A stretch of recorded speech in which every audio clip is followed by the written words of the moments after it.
itu tidak akan membiarkan bila ada temannya yang melakukan penyimpangan. Kemudian kita lanjutkan lagi dengan kita melakukan kerjasama dengan penegak hukum, ya antara lain dengan KPK, dengan kepolisian, dengan kejaksaan. Terakhir yang kita lihat ada contoh yang hasil kerjasama kita dengan KPK, karena KPK kan memiliki keahlian, KPK juga punya infrastrukturnya dan punya kewenangan untuk menangkap.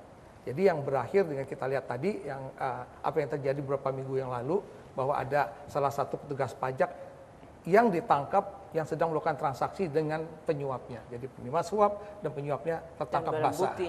Jadi ini menunjukkan bahwa sistem pengawasan kita sudah mulai jalan. Sudah mulai jalan. Karena masyarakat melapor lewat tadi sistem peluit tadi. Sistemnya sudah berjalan, Pak Tandri. Sudah cukupkah di situ?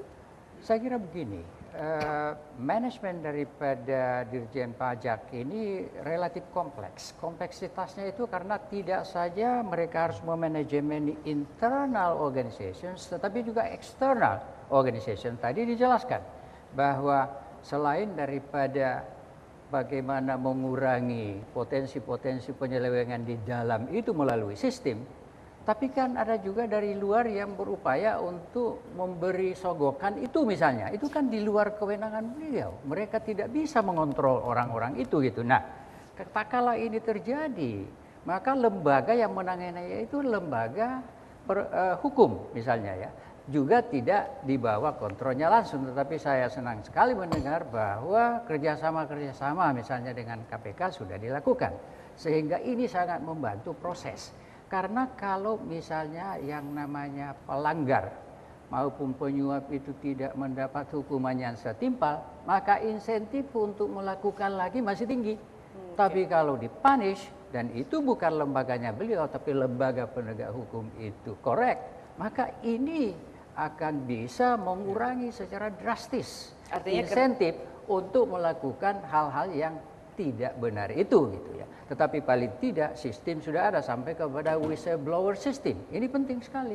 Jadi in terms of internal system menurut saya sudah cukup memadai. Sekarang memanajemeni sistem ini dalam konteks eksternal itu yang barangkali masih perlu peningkatan. Nah, coba saya minta pendapat dari Pak Darussalam di sini. Menurut Pak Tandri itu untuk kontrol eksternalnya itu yang agak sulit dilakukan. Menurut Pak Darussalam seperti apa? Ya. Kalau kita bicara Direktorat Jenderal Pajak diminta bertanggung jawab untuk penerimaan negara, saya pikir tidak fair dan tidak adil. Karena apa? Karena Direktorat Jenderal Pajak ini kan bagian dari subsistem sistem perpajakan secara nasional. Di sana di bagian hulu ada lembaga legislatif yang membuat undang-undang. Nah, kita nggak tahu kapasitas mereka dalam membuat undang-undang seperti apa untuk menjamin bahwa penerimaan ini bisa akan tercapai. Kedua, ketika permasalahan ini sudah lepas dari Ditjen Pajak, misalnya terhadap satu sengketa pajak tertentu, itu kan akan mengalir ke institusi lain. Mestinya seperti ketika ini kasus-kasus masalah tindak pidana perpajakan. Di sana kan kalau sudah tidak selesai di Ditjen Pajak atau memang dilimpahkan ke penegak hukum, ini kan yang bermain penegak hukum di sini. Nah, berdasarkan pengalaman saya dan apa yang saya alami sendiri, sesuatu yang sebenarnya sudah benar-benar fakta dan nyata ini bisa ditindak, tetapi ketika ini mengalir ke institusi yang merupakan institusinya penegak hukum itu bisa mentah. Akibatnya apa di sini? Akibatnya wajib pajak ya udah DJP mau bagus apapun, saya masih punya tempat lain untuk tanda kutip bermain. Nah, di sini mengakibatkan permainan itu justru ada di dalam penegak pajak.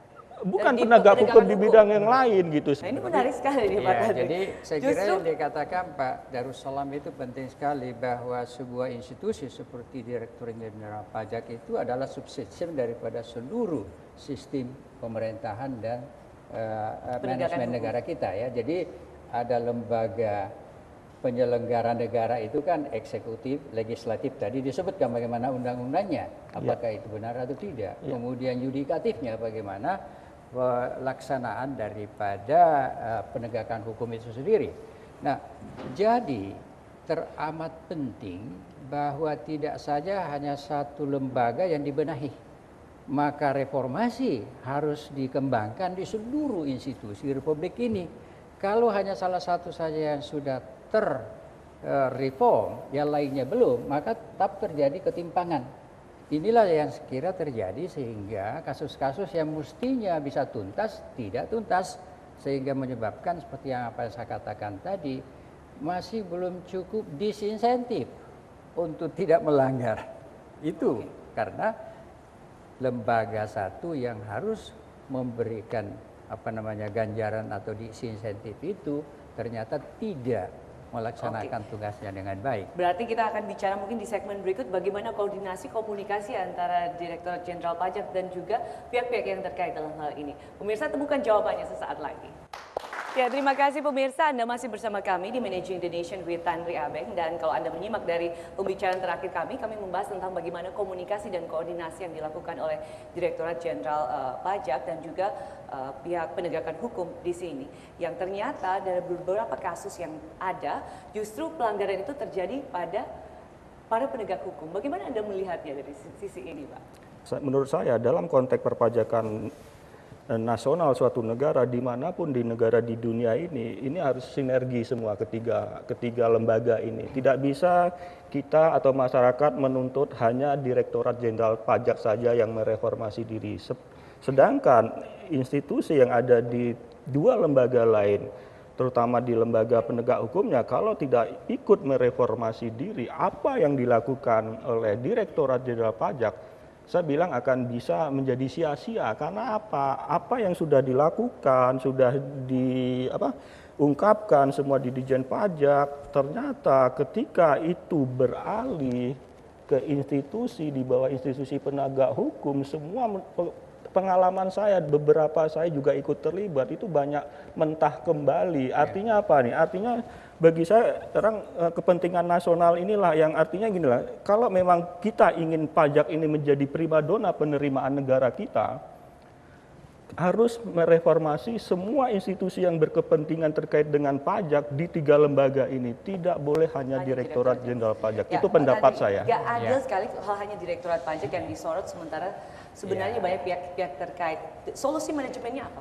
Ya, jadi ini kan memang bergeraknya dalam satu sistem ya. Nah, kalau di dalam satu sistem, antara satu lembaga dengan lembaga yang lain haruslah mampu berkomunikasi dalam gelombang yang sama, same wavelength. Dan satu lagi bahwa sama-sama hanya punya satu kepentingan, yaitu kepentingan negara gitu. Dan dalam hal ini kepentingan untuk bisa meningkatkan pendapatan dari pajak. Nah, kalau ini tidak terpenuhi, maka kerjasama antara satu lembaga dengan lembaga lain tidak akan efektif. Dan itulah sebenarnya kelemahan daripada sistem komunikasi kita, yaitu tidak adanya komunikasi yang efektif karena gelombangnya tidak nyambung gitu.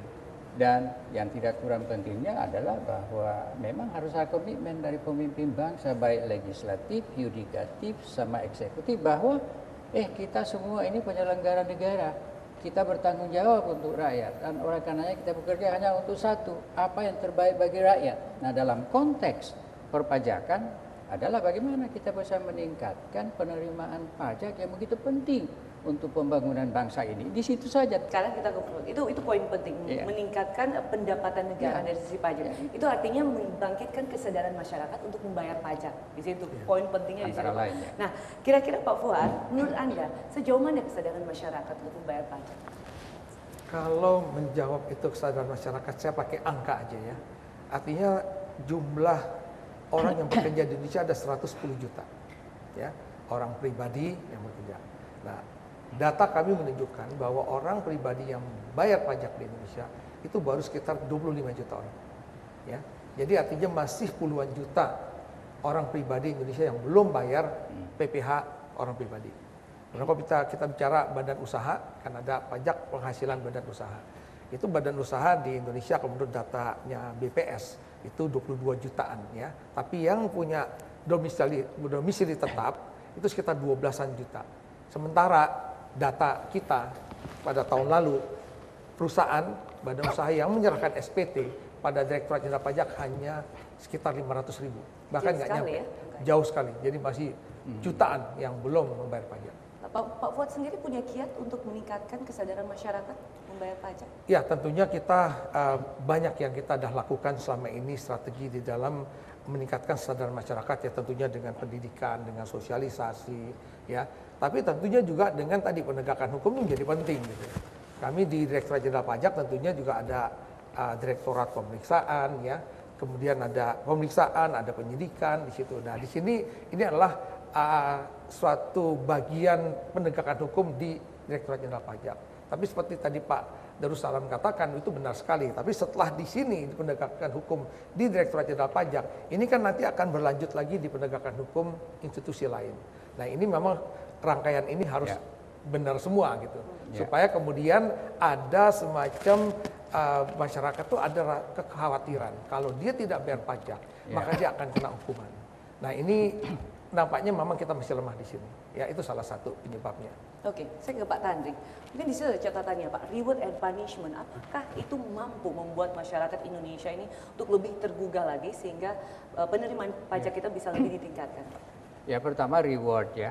Reward ini kan apalagi penghargaan, apresiasi ya. Misalnya baik itu di lingkungan Departemen Direktorat Jenderal Pajak sendiri maupun masyarakat. Masyarakat juga perlu ada insentif gitu. Insentif apa yang bisa diberikan kepada pembayar pajak sehingga mereka merasa adalah terapresiasi. Jadi harus ada insentif-insentif sistem yang bisa membuat orang saya bayar pajak, saya bangga membayar pajak. Bukannya saya lari dari untuk membayar pajak, itu satu. Nah, tapi insentif itu lebih penting lagi gitu. Punishment itu baik terhadap SDM di lingkungan Dirjen Pajak maupun kepada masyarakat khususnya para pengusaha itu harus cukup besar, cukup berat yang membuat mereka itu takut dan tidak ingin berbuat kesalahan. Itu penting sekali karena